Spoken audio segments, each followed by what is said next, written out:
time I addressed a crazy elephant in the room for the Dallas Cowboys. And what I'm talking about is Dak Prescott. Now, over a month ago, I made a video on why Dak still has not signed a contract with the Dallas Cowboys.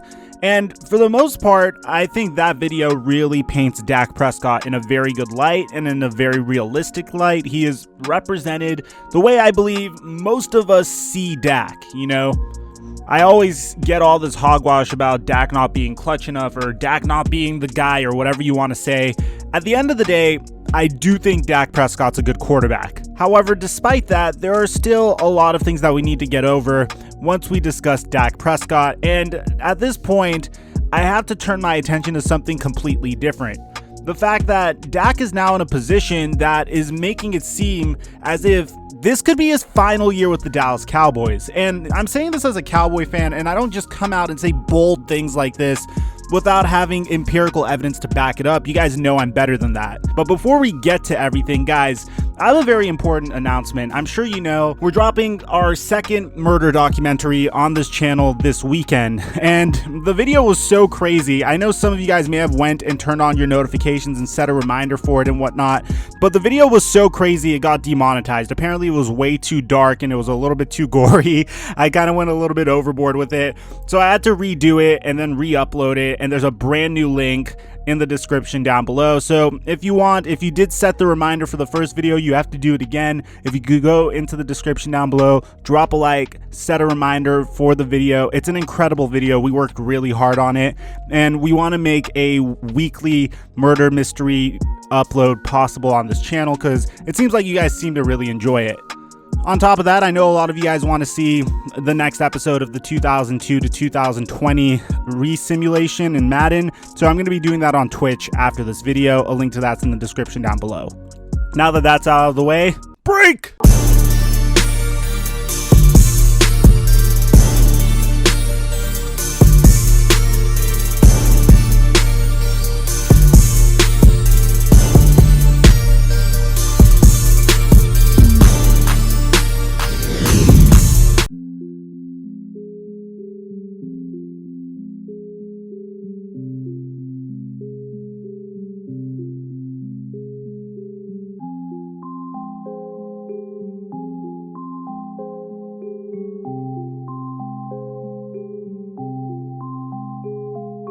Mic check 1 2 1 2. What's going on, everybody? Today we need to discuss Dak Prescott, and again, I try to abstain from this situation until we get some legitimate information.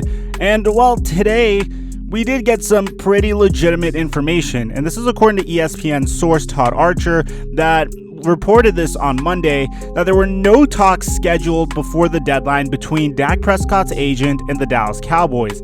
So Dak signed an exclusive franchise tag tender on June 22nd, which pretty much guarantees that he would not miss any of training camp whenever training camp is to begin, given the pandemic. Now that Dak doesn't have a long-term deal, it's pretty much guaranteed that he is going to be playing on the franchise tag for the Dallas Cowboys this season.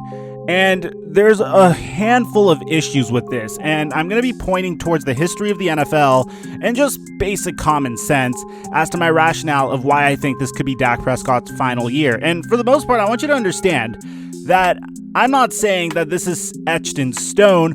I'm saying statistically speaking, and based off of how I've seen the NFL happen in the past, more likely than not, this is Dak's final year on the Dallas Cowboys, and there's a myriad of reasons. So let's start with the most obvious reason of all, and the reason that we could all agree with. You see, throughout the history of the NFL, there's been 8 quarterback franchise tag designations, which means there's been 8 players that have been tagged. And for those of you guys that don't know what the franchise tag is, it pretty much locks in a player and makes sure that the player cannot leave the team for a whole year and has to play for that team for the whole year. And that player is to receive the average of the top 5 contracts of that position and get paid that sum of money.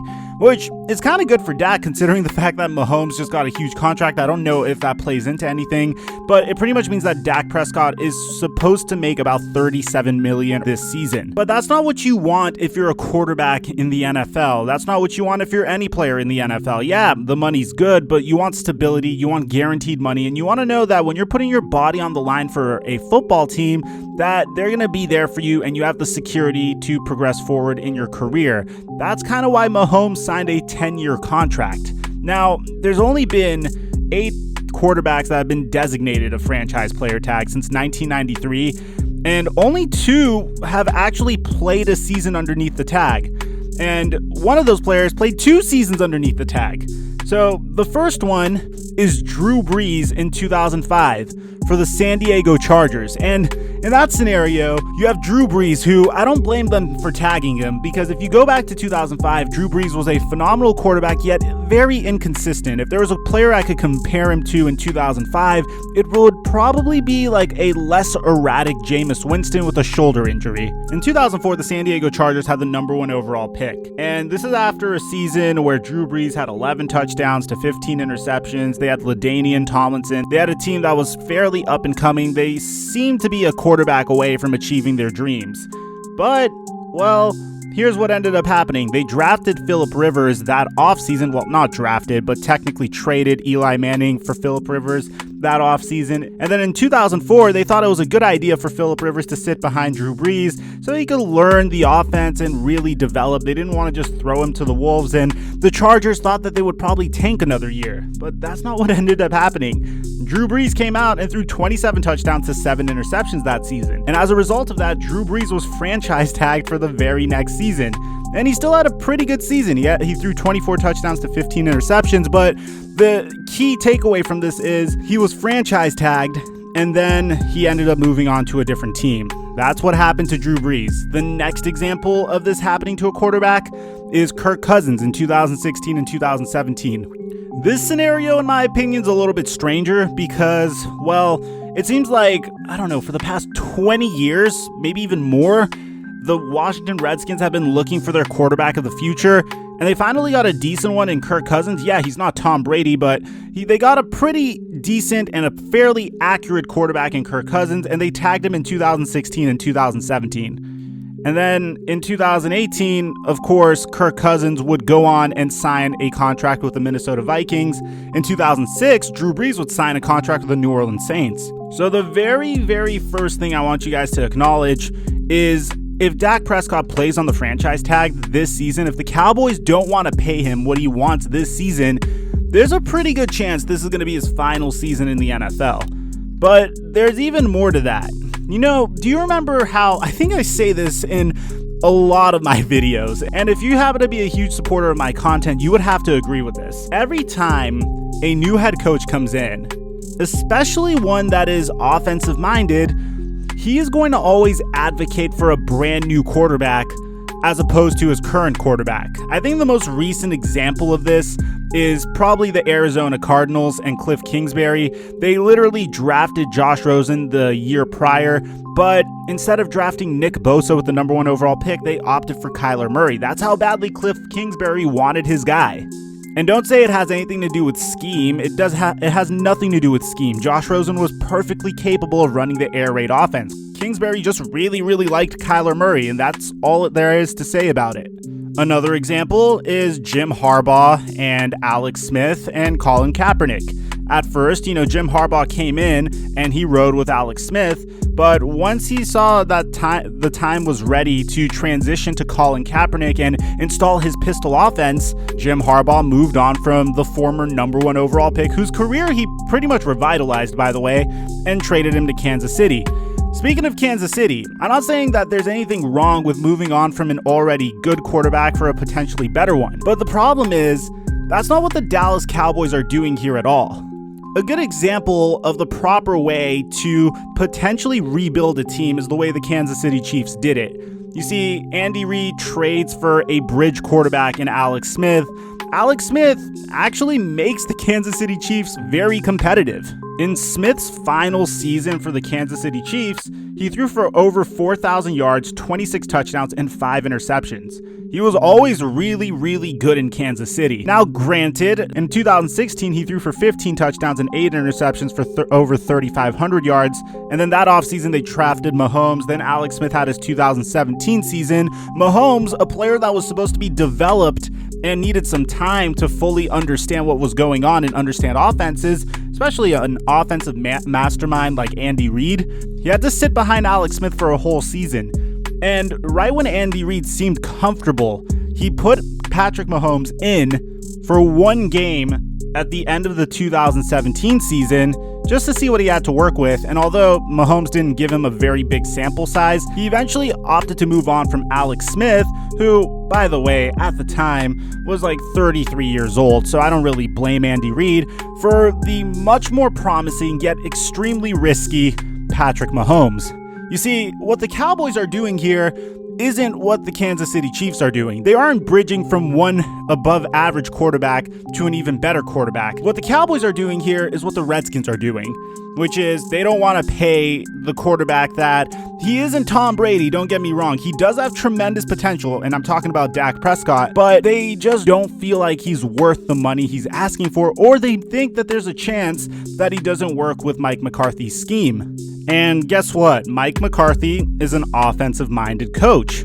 So for all you know, Mike McCarthy might even want his own guy depending on how this season goes. Or maybe they just want to see, and there is a chance of this, maybe Jerry Jones and company wants to see how Dak Prescott and Mike McCarthy work together. Are there some holes in Dak Prescott's game that just don't fit within Mike McCarthy's offense? Well, I'd hope that isn't the case, because the best NFL coaches tailor their game plans around the talent they already have. They don't force the talent they have to adjust to their game plan. Now, the final reason that I think this is fairly obvious, from a financial standpoint, this is probably the most obvious reason why I don't think Dak is going to return to the Cowboys after the season. We already mentioned how Mike McCarthy might want a new quarterback. We already mentioned how no quarterback has ever played on the franchise tag and then stayed. But I think the most important thing here is just common sense. If the Dallas Cowboys won't pay him less over a longer period of time now, they're not going to shell out more money next season to keep Dak. Unless if my theory about them trying to see whether Dak and Mike McCarthy are a good fit are true or not. Now, do I advocate for this? Do I believe in this? Do I think the Cowboys should move on from Dak Prescott? No, absolutely not. A player that threw for 4,900 yards, 30 touchdowns, and 11 interceptions. A player that typically, over the past 2 years, had a 3-to-1 touchdown to interception ratio. And this is before I even throw stats at you guys, and you'll find a lot more stats in my last video on Dak, but in the event you didn't catch that, Dak Prescott currently is in the bottom half of quarterbacks that throw interceptable passes. He's at number 17 out of 32 out of quarterbacks that throw interceptable passes, which means his passes for the most part are safe and really good passes. Which means his passes for the most part are fairly safe. And to give you an idea, Patrick Mahomes is at number 12. And number 1, most interceptable passes is Jacoby Brissett. Number 2 is Ryan Tannehill. Number 3 is Matthew Stafford. He's also in the top 5 most accurate quarterbacks in the NFL. He's number 4, with Aaron Rodgers being number 5, Ryan Tannehill being number 3, Derek Carr being number 2, and Drew Brees being number 1. But do you know what the craziest part about Dak Prescott's statistics are? Dak Prescott leads the league in most dropped passes, and these are catchable passes. Literally passes that are in the wide receiver's hand and drop. And when you crunch the numbers, the amount Dak Prescott has lost 507 yards due to this drop rate. This drop rate is an 8.6%. So if you were to add those 507 yards to Dak Prescott's passing yardage this past season, you get a quarterback that threw 5,409 passing yards, 30 touchdowns, 11 interceptions, in addition to 277 yards rushing and 3 touchdowns. So I think I understand the Cowboys don't want to pay Dak coming out of a crazy year. Maybe they want to see him do it again. But if we were to factor in drops, Dak beats Patrick Mahomes' best year in passing yardage. And obviously they don't even sniff each other when it comes to who's the better quarterback. It's clearly Mahomes. Like, I think Mahomes is like the Michael Jordan of the NFL, and we are blessed to watch him do what he does. But what I'm saying is, I feel like Dak has all of this untapped potential, and I don't think the Cowboys should let him go just because he hasn't fully tapped into his potential yet. I do think he has a brilliant brain for football as well. I feel like he makes safe throws, and I feel like he makes the right read most of the time. And usually, if there's anything that goes wrong with Dak, I think in the past, Dak hasn't ever had a problem making the right or wrong play. I actually blame the coaching staff more than Dak Prescott in the past. I think that they didn't really put him in the best position to succeed, and if they were to get him the proper coaching staff around him, a better offensive coordinator than Kellen Moore, or a better head coach than Jason Garrett, who's very conservative in play calling, then we'd be discussing something completely different here. Now, I could go on and on discussing this video, but I felt like it was very important that I made this video, because now we're at the point where if Dak doesn't sign a contract extension, this could be his final season in Dallas.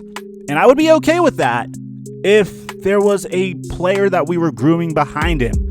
If Dallas lets go of Dak Prescott, they paid Ezekiel Elliott, they owe a lot of money to Amari Cooper, they paid DeMarcus Lawrence, they are capped as capped can be, and they aren't going to be able to compete for anything. So let me know what you guys think is going to happen. Do you think I'm being a little bit too bold or aggressive with this prediction? Do you agree with my rationale? Do you think the Cowboys should keep Dak Prescott? Or do you think they should move on from him? If they do move on from him, why? Who's better than Dak? Who should they move on with? I'm your boy Microphone, and I'll catch you guys in our next upload.